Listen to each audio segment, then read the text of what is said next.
Menteri Koordinator Bidang Perekonomian Erlangga Hartarto menyampaikan pemerintah kembali melanjutkan penerapan pemberlakuan pembatasan kegiatan masyarakat atau PPKM di luar Jawa Bali hingga 31 Januari mendatang. Dari seluruh kabupaten kota luar Jawa Bali yang menjalankan PPKM masih tidak ada yang menjalani level 4. Perpanjangan dilakukan untuk 14 hari ke depan, yaitu 18 hingga 31 Januari. Usai mengikuti rapat terbatas mengenai evaluasi PPKM yang dipimpin Presiden RI Joko Widodo, Erlangga menjelaskan kriterianya berdasarkan level assessment, kemudian juga capaian vaksinasi yang dosisnya pertama di bawah 50% dinaikkan satu level. Menko Ekon merinci jumlah kabupaten kota yang menerapkan PPKM level 1 meningkat dari 227 menjadi 238 wilayah, level 2 dari 148 menjadi 138 wilayah, dan level 3 dari 11 menjadi 10 wilayah. Berdasarkan data per tanggal 15 Januari, kasus aktif nasional berjumlah 8.463 kasus, dengan kontribusi luar Jawa Bali sebanyak 194 kasus atau 23%. Kasus harian di luar Jawa Bali berjumlah 69 kasus, dengan rincian transmisi lokal 66 kasus, dan imported case 3 kasus, sementara kasus kematian harian sebanyak 2 kasus. Kita lihat bahwa angka reproduksi rate-nya beberapa naik, seperti di Sumatera naik 1, kemudian angkanya 1, Maluku naik 0,92, Kalimantan 0,98, Papua turun, Nusa Tenggara turun, maupun Sulawesi turun.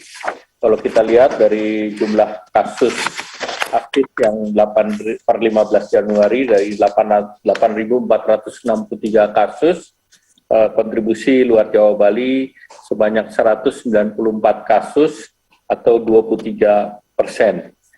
Nah, kemudian kita lihat dari jumlah kematian juga terkait dengan per tanggal 15 kemarin di luar Jawa Bali ada 2, kasus hariannya per 15 ada 69, transmisi lokal 66, imported case 3.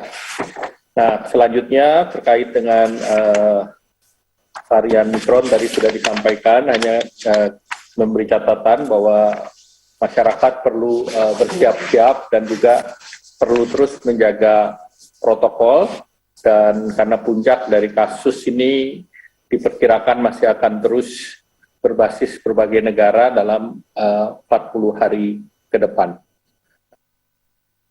Dalam keterangan persnya, Erlangga yang juga selaku koordinator pelaksanaan PPKM luar Jawa Bali menyampaikan bahwa pemerintah akan mendorong produksi vaksin dalam negeri. Terkait pelaksanaan MotoGP Indonesia 2022, Erlangga mengungkapkan bahwa kepala negara menyetujui usulan penambahan jumlah penonton dari 63.000 menjadi 100.000 yang telah disetujui Presiden Jokowi. Untuk mendukung gelaran ajang internasional yang akan digelar di Mandalika, Nusa Tenggara Barat pada bulan Maret mendatang, pemerintah terus mengakselerasi pelaksanaan vaksinasi di Pulau Lombok. Erlangga mengungkapkan, cakupan vaksinasi di wilayah tersebut saat ini sudah cukup baik. Yang sudah dilakukan di Mandalika dapat disampaikan bahwa hampir seluruh wilayah yang di tempat terselenggaranya ini sudah capaian dosis satunya sudah tinggi, seperti Lombok Tengah sudah 84%, lansianya sudah 74%, dan ditambahkan target booster di 76.718,